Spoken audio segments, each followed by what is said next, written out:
कहानी की शुरुआत में एक ऐसे वॉरियर को दिखाया जाता है जिसने लड़ाई जीतने के लिए अपने जिस्म पर 40 किलो का गोल्डन आर्मर सिल दिया और लड़ाई में ऐसी महारत हासिल कर ली जिससे बच पाना बहुत ही मुश्किल था। तो कहानी की शुरुआत होती है 1861 में, जहां चाइना के ऊपर काफी सारे देश हमला कर रहे होते हैं, लेकिन चाइनीज लोग अपना सर झुकाने के लिए तैयार नहीं होते। वो लोग लड़ाई करने के लिए विशु टेक्निक सीख रहे होते हैं और इन सब के दौरान एक नया वॉरियर सामने आता है। अब हमें एक काला सूट पहना हुआ एक आदमी को दिखाया जाता है। उसको किसी ने गुफा के अंदर कैदी बनाया हुआ है। जैसे ही लोग उस आदमी को जान से मारने वाले होते हैं, तभी एक बहुत बड़ी लड़ाई होती है जिसमें काले कपड़े वाली सेना के लोग बिना किसी डर से लड़ाई कर रहे होते हैं, जिनमें एक शख्स जनरल सू, जिसको लड़ाई करने के तरीकों के साथ साथ उसकी हिम्मत के लिए भी जाना जाता था। अब राजकुमार की जान बचाने के लिए राजकुमार सू से बोलता है, मैं तुम्हें अपनी सेना का गवर्नर बनाना चाहता हूँ। जिसके जवाब में सू बोलता है कि राजकुमार, मैं बहुत खुश हूँ कि आपने मुझे इस काबिल समझा, लेकिन मैं चाहता हूँ कि मेरी जगह मेरी पत्नी के भाई यान को गवर्नर बना दीजिए। लेकिन राजकुमार सू की बातें सुनकर बोलता है कि मैं ऐसा कुछ भी नहीं करूंगा। अगर तुम गवर्नर नहीं बनोगे तो मैं यान को यहाँ से बाहर निकाल दूंगा। अब ये बात सुनकर सू ऐसा बिल्कुल नहीं चाहता था। वो सभी लोगों को अपने विशु टेक्निक सिखाना चाहता था। अब सू यान को बोलता है कि मुझे विश्वास है कि अगर मैं यहाँ से चला जाऊंगा तो जरूर तुम ही गवर्नर बनोगे। और फिर शाम के समय सू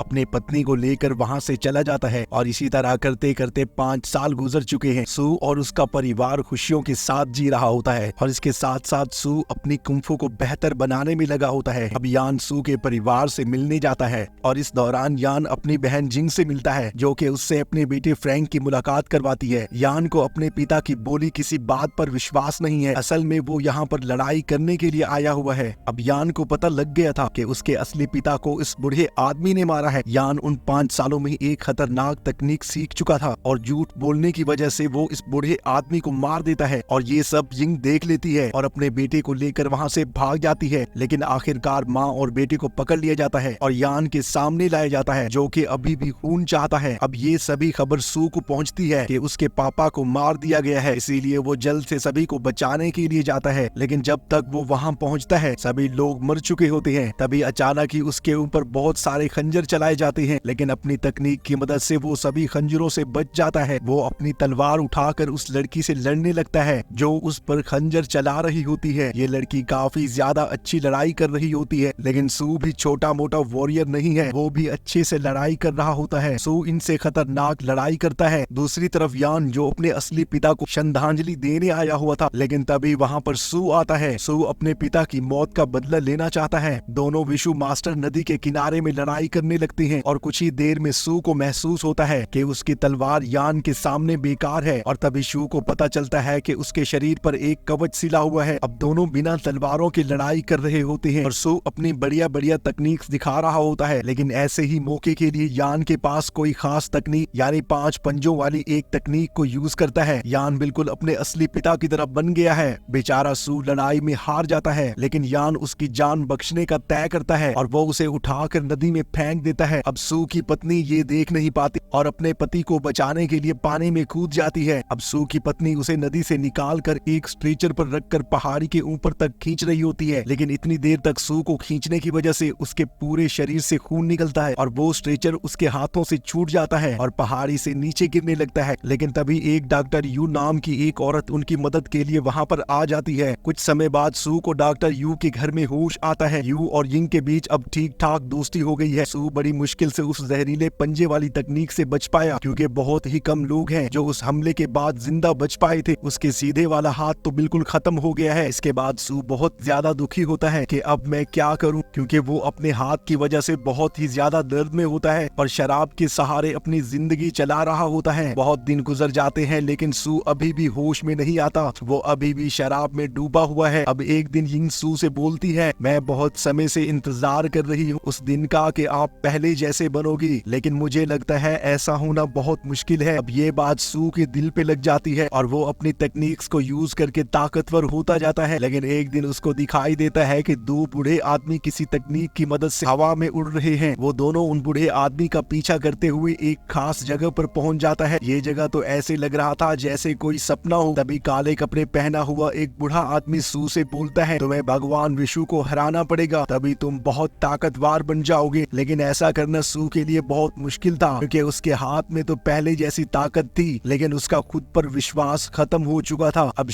शू और विशु भगवान में लड़ाई होती है, लेकिन पहली लड़ाई शू हार जाता है, लेकिन वो जल्द ही वापस आता है। अब दोनों अपनी लाठियों के साथ लड़ाई कर रहे होते हैं और दोनों के बीच बराबरी की लड़ाई होती है, मगर अंत में विशु भगवान शू को एक बार फिर से हरा देता है। एक दिन दिखाते हैं कि शू भगवान से हार कर घर पहुंचता है। उसके शरीर पर बहुत सारे जख्म लगे हुए थे, लेकिन इस सब के दौरान भी उसका शरीर बहुत ताकतवर हो रहा था। एक दिन यू यिंग से पूछती है कि ये विशु भगवान क्या सच में है या वो खुद से कोई उल्टी फुल्टी चीजें कह रहा है। अब यिंग तय करती है कि वो सू की ट्रेनिंग देखने जाएगी। वो देखती है कि सू खुद के साथ ट्रेनिंग कर रहा होता है और अकेले भगवान से बातें कर रहा होता है, लेकिन इस बारे में यिंग सू को बताती है तो सू कहता है कि इस बारे में मुझे कोई फर्क नहीं पड़ता कि भगवान सच में है या नहीं, इस तरह मैं ताकतवर बन सकता हूँ, तो ये बहुत बढ़िया है। सू कहता है कि मैं अपने परिवार को वापस करना चाहता हूँ, मैं हमारे बेटे को वापस हमारे घर लाना चाहता हूँ। अब एक दिन सू को यिंग का खत मिलता है, इसमें यिंग ने लिखा हुआ था कि वो अपने बेटे के पास जा रही है। यिंग अपने बेटे को वापस लाने के लिए यॉन के पास आती है, लेकिन यॉन का ऐसा करने का कोई मूड नहीं है। इस सब के दौरान सू भी महल के अंदर आ जाता है और सभी सिपाहियों से लड़ना शुरू कर देता है। वो हमेशा से ही ताकतवर दिखाई देता है। तभी यान अपने आदमियों से बोलता है कि तुम लोग जाकर इनको जिंदा दफन कर दो, और इस दौरान दिखाते हैं कि सू तो पहरादारों से लड़ने में लगा हुआ है। यिंग को अब एक डब्बे में डाला जाता है और फिर उसको जंगल में जाकर एक गड्ढे में दफना दिया जाता है। फिर इस बात का जिनको पता था कि यिंग कहाँ दफन है, यान उन लोगों को जान से मार देता है और दूसरी तरफ सू यॉन की पूरी सेना को खत्म कर देता है। और जिसके बाद इन दोनों के दरमियान लड़ाई शुरू हो जाती है, जिसको एक समय वो अपना भाई मानता था। अब यॉन भी अपनी जहरीले पंजों वाली तकनीक यूज करता है, लेकिन सू इतना ज्यादा ताकतवर हो गया था कि यॉन का उस पर कोई भी असर नहीं होता। सू अपनी तकनीक्स का इस्तेमाल करके यॉन के जिस्म से वो लोहा उतार देता है। अब सू अपनी मुट्ठी में एक चेन बांधता है, जिससे यॉन उसका सामना नहीं कर पाता। सू यॉन का पूरा कवच खींचकर बाहर निकाल लेता है और फिर एक जबरदस्त मुक्का मारता है। तभी सू का बेटा आता है और यॉन को ना मारने को बोलता है, क्योंकि उनको नहीं पता कि यिंग को कहाँ दफन किया गया है। इसके बाद सू अपने बेटे के साथ जंगल में आ जाता है। अब ज्यादा बारिश होने की वजह से डब्बा उनको दिखने लग जाता है, लेकिन उनके पास इतना समय नहीं था कि वो यिंग को बाहर निकाल सके। जब तक यिंग को बाहर निकालते हैं वो मर चुकी थी और अब इसको कोई भी जिंदा नहीं कर सकता। और इसी के साथ ये मूवी भी खत्म हो जाती है। कहानी की शुरुआत में ये दिखाया जाता है कि आज से 30 साल पहले वर्ल्ड वॉर 3 हुआ था, जिसमें सभी देशों ने न्यूक्लियर बम का इस्तेमाल किया था और जिसकी वजह से पृथ्वी की ओजोन लेयर पूरी तरह से खत्म हो गई थी। और अब पृथ्वी पर बहुत ही कम लोग बचे हैं, क्योंकि बहुत से लोग रेडिएशन से और बहुत से लोग भूख की वजह से मर चुके हैं, और जितने लोग बचे हैं वो भूख से लड़ रहे हैं, क्योंकि अब इस दुनिया में खेती नहीं होती, पीने के लिए साफ पानी नहीं है। इसीलिए लोग अपना पेट भरने के लिए जानवरों को मारते हैं, एक दूसरे से खाना छीनते हैं, और ऐसे में कुछ लोग नरबख्शी भी हो गए हैं। इन्हीं बचे हुए लोगों में से एक आदमी है, का नाम है इलाही।